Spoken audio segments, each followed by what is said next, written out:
Hello dear students, welcome back to your channel target semester. आज के इस lecture में हम अपने जो फोर्थ सेम का आपके लिए जो सिलेबस रहने वाला है उसको डिस्कस करने वाला। ऑल राइट, तो जैसा कि आपको पता है कि हम अपने थर्ड सेम को बहुत ही बेहतरीन तरीके से हर एक चीज़ को करते हुए हमने थर्ड सेम की जर्नी को फिनिश किया है, ठीक है, जिसमें हमने पूरे सिलेबस को बहुत टाइमली फिनिश किया था और साथ में जो आपके एमसीक्यूज थे, हर एक चैप्टर वाइज एमसीक्यू, और साथ में जो आपके एक्सपेक्टेड एमसीक्यूज थे, जो आपके पीवाईक्यूज थे, वो सारा कुछ हमने किया। और आपने जो भी लोग हमसे पहले पढ़े होंगे उन लोगों ने ऑब्जर्व भी किया होगा कि मोस्ट ऑफ द जो क्वेश्चंस आपके फंसे थे वो वहां से क्वेश्चंस फंसे थे, ठीक है। तो एक तरीके से जो आपके लिए बीएससी थर्ड सेम का जो साथी बैच रहा था वो काफी आपके लिए बेनिफिशियल रहा था। सेम उसी तरीके से हम अपने फोर्थ सेम की जर्नी को स्टार्ट करने जा रहे हैं, जिसमें हम अपने जिस तरीके से सिमिलर वे में जैसे हमने थर्ड सेम में किया, सिमिलरली हम फोर्थ सेम में भी करेंगे, ठीक है। तो पहले हम लोग सिलेबस को डिस्कस कर ले, फिर आगे की बात मैं आगे बताती हूँ आपको। ओके, तो ये आपका फोर्थ सेम का सिलेबस रहने वाला है, ठीक है। आपका फोर्थ सेम का सिलेबस रहने वाला है, ठीक, देख सकते हो आप लोग, बीएससी सेकेंड ईयर और सेमेस्टर आपका कौन सा, फोर्थ सेम है। ओके, तो इसमें देखो आपको क्या क्या देखने को मिलेगा। आपका है quantum mechanics and organic synthesis. क्या है आपका? Quantum mechanics and organic synthesis, ये आपके जो सब्जेक्ट है उसका नाम रहने वाला है, ठीक है। देखो इसमें पहला ही यूनिट आपको क्वांटम मैकेनिक्स से देखने को मिल रहा होगा।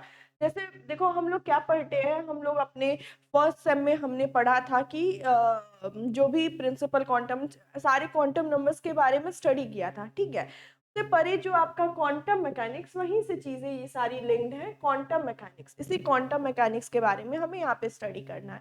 इस क्वांटम मैकेनिक्स में हम क्वांटम मैकेनिक्स क्या होता है ये सारी, हालांकि मैंने फर्स्ट सेम में आपके बताया भी था क्वांटम मैकेनिक्स और कैसे श्रोडिंगर वेव इक्वेशन वहां से चीजें एक्सप्लेन होती हैं और कैसे आपके सारे चारों क्वांटम नंबर्स आपके एग्जिस्टेंस में आते हैं, ठीक है। ये चारों क्वांटम नंबर्स जो रिजल्ट है वो आपके क्वांटम मैकेनिक्स का ही रिजल्ट है, जो श्रोडिंगर वेव इक्वेशन आती है उसी का रिजल्ट है। ओके, तो वहां पे मैंने ये चीज आपको आइडिया दिया था, अगर आपको याद है तो, ठीक है। तो यहाँ पे भी आपके सिलेबस में देख रहे होगे कि आपको डी ब्रॉगली हाइपोथेसिस हो गया, जो आपके बोर का हाइड्रोजन एटम का मॉडल था, वो सबसे पहली चीज वो आपको पढ़नी है। डी ब्रॉगली हाइपोथेसिस आएगा, फिर नेक्स्ट आप श्रोडिंगर वेव इक्वेशन में डाइव इन करोगे, जो Heisenberg uncertainty principle. Okay, Schrodinger wave equation, ठीक है, ये मोस्ट इंपॉर्टेंट है। जब डेरिवेशन पहले होता था तो एक क्वेश्चन तो फिक्स रहता था कि डेरिवेशन श्रोडिंगर वेव इक्वेशन पे आना ही आना है, ठीक है। अभी आपका कुछ नहीं डिसाइडेड है कि आपके एग्जाम एमसीक्यूज होंगे या फिर थ्योरी होंगे, ठीक है। तो दोनों ही तरीके से आपका एग्जाम हो सकता है, तो ये बिल्कुल नहीं डिपेंडेंट रहना है कि हमें तो एमसीक्यूज देने हैं। Okay, all right. और बैच में जब हम स्टडी करेंगे तो वो भी उसी अकॉर्डिंग करेंगे कि आपके एमसीक्यूज हो या फिर थ्योरेटिकल हो, आपके आप एग्जाम में बैठने के कैपेबल होगे। ओके, ठीक है। फिर देखो श्रोडिंगर वेव इक्वेशन स्टडी करना है, उसकी इंपॉर्टेंस क्या होती है, और जो वहां पे वेव फंक्शन आता है, जो हम साई वेव फंक्शन लेके चलते हैं, इस वेव फंक्शन का मतलब क्या फिजिकल इसकी इंपॉर्टेंस है, फिजिकली इसको इंटरप्रेट कैसे कर सकते हैं, किस चीज को एक्चुअल में एक्सप्लेन कर रहा है, ठीक है। तो ये डेरिवेशन में ये क्वेश्चन बनता है, श्रोडिंगर वेव इक्वेशन को डिराइव करना और physical interpretation of wave function, ये एक क्वेश्चन बनता था, ठीक है। ये चीज इंपॉर्टेंट है, ठीक। फिर यहाँ पे probability distribution curve, and next आपका आता है radial and angular wave function, ठीक है। ये श्रोडिंगर वेव का ही है, वेव फंक्शन रेडियल और एंगुलर दोनों आता है आपका, ठीक है। फिर आपका Schrodinger wave equation H atom के लिए सेपरेटली वन इलेक्ट्रॉन सिस्टम है, उसके लिए श्रोडिंगर वेव इक्वेशन हम डिराइव कर रहे होते हैं वहां पे, ठीक है। फिर next separation of three equation, तीनों इक्वेशन को, जो आपका आर थीटा फाई, तीनों इक्वेशन होते हैं जो कि आपके पोलर कोऑर्डिनेट्स में जाके आर थीटा फाई हो जाता है, तो उनका सेपरेशन करना, और यहाँ पे आपको डेरिवेशन नहीं करना है, तीनों इक्वेशंस को सेपरेट करना आपको दिया हुआ है, ठीक है। Concept of sigma sigma star pi and pi star, ये आपको क्वांटम मैकेनिक्स में ये पूरी स्टडी करनी है, ठीक है, ठीक। अब जो नेक्स्ट पार्ट आपका आएगा, जो कि यूनिट सेकंड एंड थर्ड बनाएगा, जो वो है आपकी स्पेक्ट्रोस्कोपी, ठीक। स्पेक्ट्रोस्कोपी में सबसे पहले आप देख रहे होगे यहाँ पे मॉलिक्यूलर स्पेक्ट्रोस्कोपी आपका टाइटल है, जिसमें आप देखो स्पेक्ट्रोस्कोपी इससे पहले आपने स्टडी नहीं की होगी, तो यहाँ से ये वाली यूनिट जो है आपके लिए नया रहने वाला है, ठीक है। यहाँ पे आपको electromagnetic radiation, region of spectrum, जो स्पेक्ट्रम बनता है, थोड़ा बहुत आइडिया होगा क्लास 12 से, लेकिन अभी तक नहीं आपके में था, ठीक है। Basic features of different spectrometers, statement of born, open year, approximation and degree of freedom, ठीक है। बॉर्न, ओपन ईयर, अप्रोक्सीमेशन ये इंपॉर्टेंट है, और डिग्री ऑफ फ्रीडम, ये आपकी मॉलिक्यूलर स्पेक्ट्रोस्कोपी का पार्ट है। फिर नेक्स्ट इसमें रोटेशनल स्पेक्ट्रम है। रोटेशनल स्पेक्ट्रम आपके डायटोमिक मॉलिक्यूल्स को, फिर रिजिड रोटर, ये सब चीजें, जो रिजिड रोटर हो गई, आपकी मॉलिक्यूलर स्पेक्ट्रोस्कोपी, ये बहुत ही ब्रॉड में है आपके मास्टर्स में, ठीक है। तो अगर आप फर्दर भी पढ़ोगे तो ये बहुत काम की चीज है और इम्पोर्टेंट भी है। आप फर्दर एग्जाम दोगे ना किसी एंट्रेंस एग्जाम बीएससी के बाद, तो भी ये चीजें आपको बहुत काम आने वाली हैं, ठीक है। Diatomic molecules, energy level of rigid rotor, ठीक है। रिजिड रोटर के बारे में, selection rules, spectral intensity, distribution using population distribution, जिसमें आपका मैक्सवेल बोल्ट्जमैन डिस्ट्रीब्यूशन आता है, ठीक है। फिर डिटर्मिनेशन ऑफ बॉन्ड लेंथ, ठीक है। ये सारी चीजें, qualitative description of non rigid rotor, isotopic effect, इनको स्टडी करना हमें किसमें, अपने रोटेशनल स्पेक्ट्रम में। फिर नेक्स्ट आता है हमारा वाइब्रेशनल स्पेक्ट्रम। वाइब्रेशनल स्पेक्ट्रम में आपका इंफ्रारेड स्पेक्ट्रम आएगा, जिसमें आपको energy level, simple harmonic oscillator जो होता है उसका एनर्जी लेवल्स के बारे में स्टडी करना है। इसमें आपका रोटेशनल में रिजिड रोटर है और वाइब्रेशनल में आपका ऑसिलेटर है, हार्मोनिक ऑसिलेटर है, एसएचएम होता है आपका, ठीक है। फिर इसके लिए सिलेक्शन रूल, फिर प्योर वाइब्रेशन स्पेक्ट्रम की इंटेंसिटी, ठीक है। ये सारी चीजें इसमें स्टडी करनी है, ठीक। फोर्स कांस्टेंट के बारे में, अब एसएचएम आया है तो उसमें फोर्स कांस्टेंट के बारे में डेफिनेटली स्टडी करना होगा। फिर आपका relation between force constant and bond energies, effect of enharmonic motion and isotope of the spectrum, ठीक है। Idea of vibrational frequencies of different functional groups, ठीक है। ये सारी चीजें आपको वाइब्रेशनल स्पेक्ट्रोस्कोपी में स्टडी करना है। मैं अगेन रिपीट करूँ, ये चैप्टर आपके लिए इंपॉर्टेंट चैप्टर है, one of the most important chapter है। फिर इसके बाद आपको रमन स्पेक्ट्रम स्टडी करना है। रमन स्पेक्ट्रम में बेसिकली हम पोलराइजेबिलिटी वगैरह डिस्कस करते हैं, ठीक है। Polarisability, pure rotation and vibrational Raman spectra of diatomic molecules and selection rules, आपको स्पेक्ट्रोस्कोपी में स्टडी करना है। All right, I hope clear है। नेक्स्ट ऑर्गेनिक, यहाँ से है ऑर्गेनिक वाला पोर्शन। तो ऑर्गेनिक पोर्शन में सबसे पहले आपके पास फिनॉल्स है। क्या है? फिनॉल्स है। फिनॉल्स के बारे में स्टडी करना है। पिछले सेमेस्टर में हमने एल्कोहल्स के बारे में स्टडी किया होगा, इफ यू रिमेम्बर इट। तो एल्कोहल्स था, इस सेमेस्टर में आप देख रहे हो फिनॉल्स है ऑर्गेनिक में। फिर ईथर है, एनिपोक्साइड है। ईथर, एनिपोक्साइड ये भी one of the most important है, ठीक है। और फिर और ये तो आपका एनालिटिकल है, ठीक है। ये एनालिटिकल, ये बहुत इजी होता है, बहुत पढ़ने में मजा आता है, ठीक है। तो यहाँ पे फिनॉल्स में, अब भाई जैसे हमने अल्कोहल्स में किया था, सबसे पहले नॉमेनक्लेचर देखेंगे, उनकी फिजिकल प्रॉपर्टीज देखेंगे, उनकी केमिकल प्रॉपर्टीज देखेंगे, ठीक है। बस यही तो देखते हैं। तो इसमें भी सिमिलरली आपका क्या है, नॉमेनक्लेचर, उसकी बॉन्डिंग के बारे में स्टडी कर लिया, फिर उनका प्रिपरेशन कैसे करेंगे, एंड देन फिजिकल प्रॉपर्टीज, उनकी एसिडिक नेचर, यानी कि एसिडिक नेचर आपका कहाँ आएगा कि उसकी केमिकल प्रॉपर्टीज कहाँ है। अब उनकी एसिड की स्ट्रेंथ, अब फिनॉल्स हैं तो वहाँ पे एसिड, सारे एसिड बनेंगे तो उसकी स्ट्रेंथ को कंपेयर करेंगे, ठीक है। इंपॉर्टेंट क्वेश्चन यहाँ से भी बनता है, अल्कोहल्स एंड फिनॉल्स का एसिडिक स्ट्रेंथ कंपेयर करना। रेजोनेंस स्टेबलाइजेशन ऑफ, जो फिनॉक्साइड आयन बनता है उसका रेजोनेंस स्टेबलाइजेशन और reaction of phenols, electrophilic aromatic substitution reaction, acylation and carboxylation, यानी कहने का मतलब है जो भी उसकी केमिकल प्रॉपर्टीज है, यानी कि जो वो केमिकल रिएक्शंस देते हैं, वो आपको स्टडी करना है चैप्टर के अंदर। ओके, फिर नेक्स्ट है आपकी ईथर्स एंड इपॉक्साइड्स के बारे में। तो ईथर्स में भी उनका नॉमेनक्लेचर, फिर उनका मेथड ऑफ प्रिपरेशन रहता है, फॉर्मेशन या फिर प्रिपरेशन कह लो, फिजिकल प्रॉपर्टीज, केमिकल प्रॉपर्टीज, ठीक है। अब chemical reaction, cleavage and auto oxidation, auto oxidation का दिया हुआ है, ठीक है।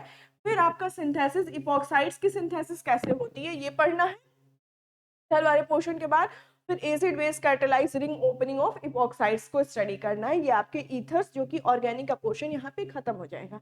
नेक्स्ट आपका वॉल्यूमेट्रिक एनालिसिस है, जो कि आपके एनालिटिकल केमिस्ट्री, जो कि एक सेपरेट ब्रांच होती है, एनालिटिकल केमिस्ट्री का पार्ट है, जिसमें हम वॉल्यूमेट्रिक एनालिसिस, एरर्स, एवोल्यूशन, ये सारी चीजें स्टडी कर रहे होते हैं। तो अगर हम देखें वॉल्यूमेट्रिक एनालिसिस की, तो इसमें आप क्या देखोगे, सबसे पहले general preparation of acid base titration, ठीक है, acid base titration, precipitation titration, oxidation reduction titration, ठीक है, आइडियोमेट्री, ठीक है, ये सारी कॉम्प्लेक्सोमेट्रिक टाइट्रेशन जो कि अभी तक ये आई गेस कि आप लोगों ने लैब में तो कर लिया होगा, सेकेंड ईयर में ही है, थर्ड सेम में या फिर फोर्थ सेम में, this I am not confirm, but I am sure कि ये आप लोगों ने आपके सेमेस्टर्स में है। तो वहाँ पे टाइट्रेशन करते हो, वहाँ पर डायरेक्टली आप यूज करते हो Ca2 और Mg2, Ca2 plus Mg2 plus calcium और मैग्नीशियम का, वहाँ पे वेट कैलकुलेट क्रूसिबल वाला एक्सपेरिमेंट अगर आपको याद आ रहा होगा तो आप वहाँ पे करते होगे, ठीक है। तो ये चीज हम स्टडी करेंगे इसको। फिर ग्रेविमेट्रिक एनालिसिस, ठीक है, ग्रेविमेट्रिक एनालिसिस सेम वैसे ही इसको भी ग्रेविमेट्रिक एनालिसिस भी हमें स्टडी करना है, जो कि हम बेसिकली लैब में कर रहे हो, तो वही मेथड यहाँ पे डिस्कस कर रहे होंगे, उसके पीछे के प्रिंसिपल्स एंड ऑल स्टडी कर रहे होंगे, ठीक है। नेक्स्ट आपकी यूनिट 6 है जो कि एरर्स एंड इवोल्यूशन है, एरर्स एंड इवोल्यूशन है, जिसमें आपको क्या क्या पढ़ना होता है, मीन मीडियन और precision, accuracy, types of precision कितने होते हैं, कितने टाइप्स के एरर्स होते हैं, ठीक है, if I am not wrong, यही सारी चीजें स्टडी करनी है। डिटर्मिनेशन, इंटरमीडिएट, ग्रॉस, कितने भी सोर्सेज हैं एरर के, ये सारी पढ़ने होते हैं, और इनका इफेक्ट क्या होता है, जो आपको रिजल्ट मिलता है उस पर क्या इफेक्ट होता है, किसी भी एनालिटिकल डेटा को रिपोर्ट करने का क्या तरीका है, क्या क्या मेथड्स हैं, वो आप एरर्स एंड एवोल्यूशन में पढ़ोगे, ठीक है। तो ये आपकी नेक्स्ट यूनिट सिक्स्थ यूनिट थी। अगर इसके बाद देखें तो सेपरेशन टेक्निक्स है, ठीक है, सेपरेशन टेक्निक्स जिसमें बेसिकली आपकी क्या कहते हैं, क्रोमेटोग्राफी वगैरह इन्वॉल्व होती है।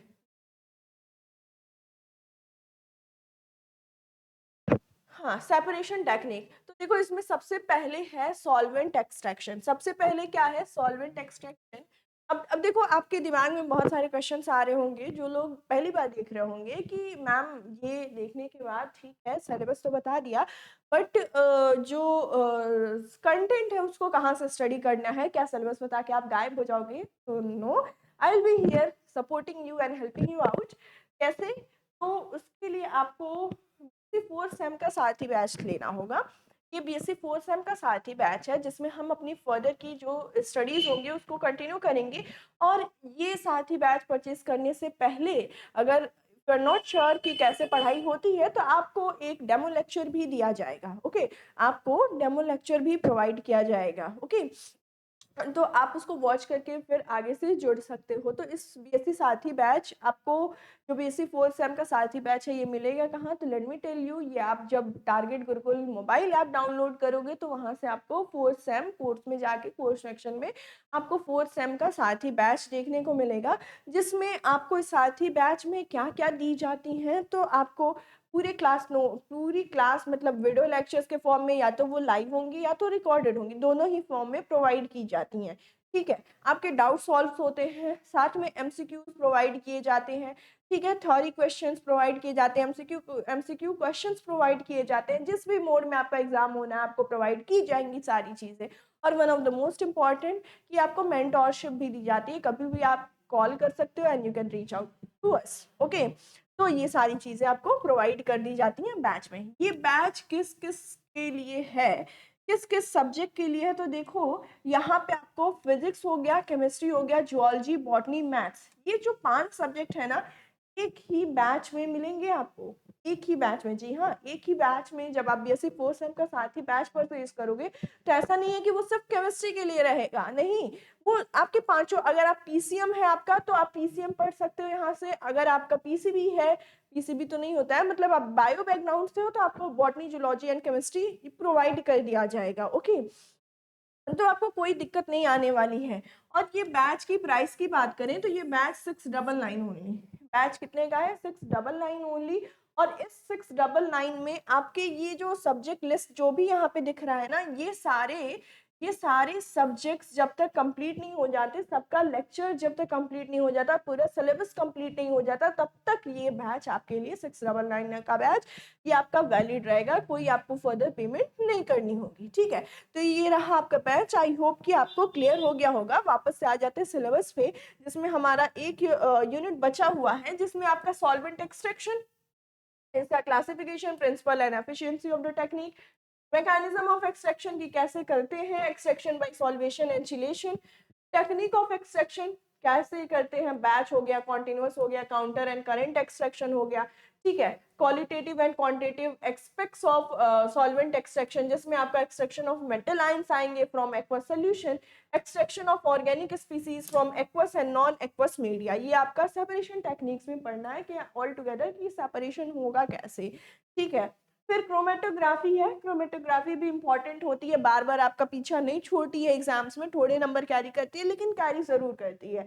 इसका क्लासिफिकेशन प्रिंसिपल हर एक मेथड का आपके पास कौन कौन सा method, adsorption, partition, ion exchange, ये तीनों दिया हुआ है। डेवलपमेंट ऑफ क्रोमेटोग्राम्स जो कि frontal, elution and displacement method, ये आपको क्रोमेटोग्राफी में स्टडी आउट करना है। देखो हमने क्रोमेटोग्राफी वाला एक्सपेरिमेंट तो किया होगा जिसमें आपने एक पेपर लिया होगा, पेपर क्रोमेटोग्राफी पेपर लिया होगा, उस पे स्पॉट्स डाले होंगे, उस स्पॉट्स को सॉल्वेंट में डाल के ऊपर उठने का इंतजार किया होगा, है ना, रिटेंशन फैक्टर कैलकुलेट करके आप पता करते हो कि कौन सा आयन कहाँ प्रेजेंट है, कैसे प्रेजेंट है ना। तो वो एक मेथड होता है क्रोमेटोग्राफी का। तो आपको आइडिया लग रहा होगा कि क्रोमेटोग्राफी में हम लोग करते क्या एग्जैक्टली, ठीक है। तो ये रहने वाला है हमारा सिलेबस, ओके। आपको ये भी पता चल गया कि आप पढ़ाई कहाँ से करें। नेक्स्ट बात कर ले बुक्स की, तो बुक्स आपकी वही, आप अपने यूनिवर्सिटी वाले बुक्स रेफर करो, या फिर जो मैंने आपको फर्स्ट सेम में जो बुक्स बताई थी ना, वो आपके, मैंने बोला था वहाँ पे कि वो आपके पूरे सेमेस्टर्स आपकी हेल्प करने वाली है। साथ में कुछ टॉपिक्स मास्टर्स के भी कवर होते हैं उन बुक से।